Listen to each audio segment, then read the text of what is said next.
Olha, o que aconteceu com o São Paulo, que ontem se atrapalhou um pouquinho? Olha, caiu na real. Caiu na real. Chico? Como você assim? acha que essa é a realidade do São Paulo? Essa é a realidade do São Paulo. Ah, discordo de vocês. Não, a realidade do São Paulo é essa. Caiu na real, a hora que precisou decidir. Decidiu, passou. Passou, mas teve uma dificuldade danada. Você vê que o melhor jogador em campo foi o goleiro Rafael. O goleiro Rafael fez 3 defesas muito importantes. Eu não vou dizer que foram impossíveis, porque ele pegou, né? Mas ele fez defesas importantes. Então, o Salazar, só para dar um mote, aí você entra falando. O que eu acho é o seguinte: ontem o São Paulo escancarou as grandes dificuldades que ele tem. Por exemplo, a armação no meio campo não existe. Não existe. Se a bola não chega na área lá, os atacantes não conseguem fazer. O gol que o São Paulo fez foi um gol, vamos dizer assim, muito bem feito, né? Foi um gol de tabela, um gol de drible, talento do jogador. Aí depois, só deu o Sport. O Sport massacrou o São Paulo. O Sport está na 2ª divisão, gente. Não é um grande time, é um time que está tentando voltar para a 1ª divisão. Então eu acho que... E outra grande dificuldade, Salazar, 2 gols de cabeça dentro da pequena área. Cadê a zaga? Não, e outra, né? Você tem que ter alguém acima do primeiro atacante no primeiro pau, justamente para evitar essa bola. E o São Paulo cometeu esse erro de posicionamento e cometeu esse erro 2 vezes, então é de fato um problema para puxar a orelha, porque isso é erro de posicionamento e não pode acontecer. Agora, Chico, você falou assim, o Sport é um time de 2ª divisão. O Sport é um time de 2ª divisão pelo que ele fez no ano passado.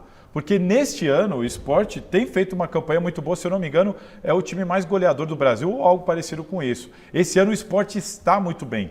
O São Paulo pegou um time de 2ª divisão, mas que um time este ano muito bem estruturado, que organizado deve voltar para a e jogando bem. Se tivesse na Série A, provavelmente ia incomodar, ia ficar ali numa situação boa de tabela. Ontem, para mim, o que aconteceu, Chico, foi uma desconcentração acima do normal. Acho natural um time abrir 3-0 num confronto de mata-mata e relaxar. Ninguém ganhando de 3-0 continua jogando no mesmo ímpeto. Tá 3-0, você... É verdade, você tira o pé.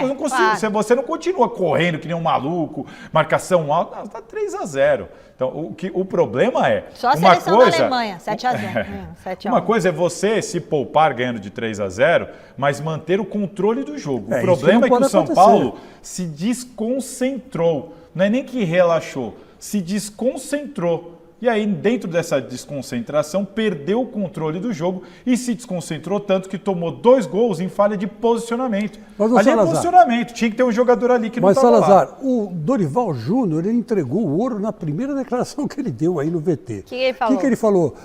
Na primeira bola que chegou na área, eu vi que hoje não ia dar bom. Ele disse mais ou menos isso. Quer dizer, por quê? Além desse mau posicionamento, né, eu acho que os jogadores do São Paulo...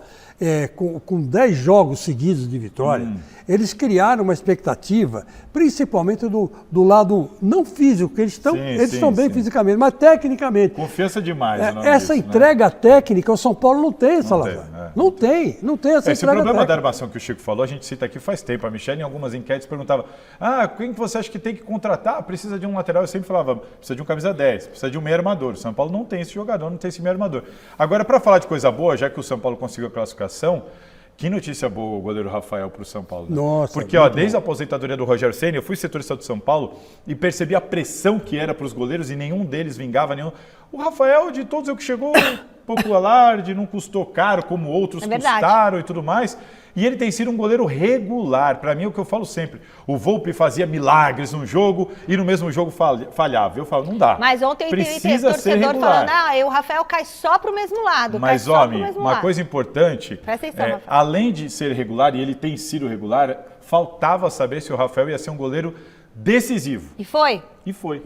A primeira grande decisão, ele deu conta do recado. Porque para mim é o que está faltando o Rafael mostrar. Ser decisivo. Vai ser decisivo ou não vai ser? Não dá. Goleiro de time grande tem que decidir esses jogos, classificação, tem que decidir. E o Rafael, além de regular, mostrou que foi decisivo. Não, durante a partida ele fez defesas que eu já falei, milagrosas. E depois, no pênalti, pegou o pênalti, que decidiu a classificação. Agora, um detalhe lamentável foi o que fizeram, o que a torcida das tribunas do Morumbi fez com o Wagner Love.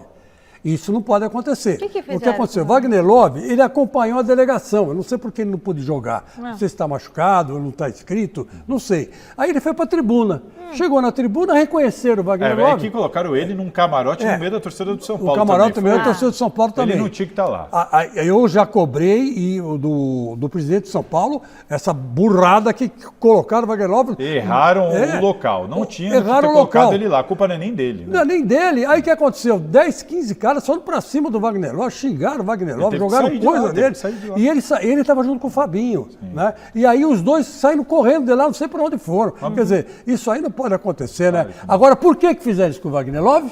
Porque o Wagner Love, quando estava no Corinthians, fez o gol do título do Corinthians em cima de São Paulo. 2019. Né? Em 2019. Então, vá, vingancinha. A torcida trica do caramba vocês são, tá louco. Olha,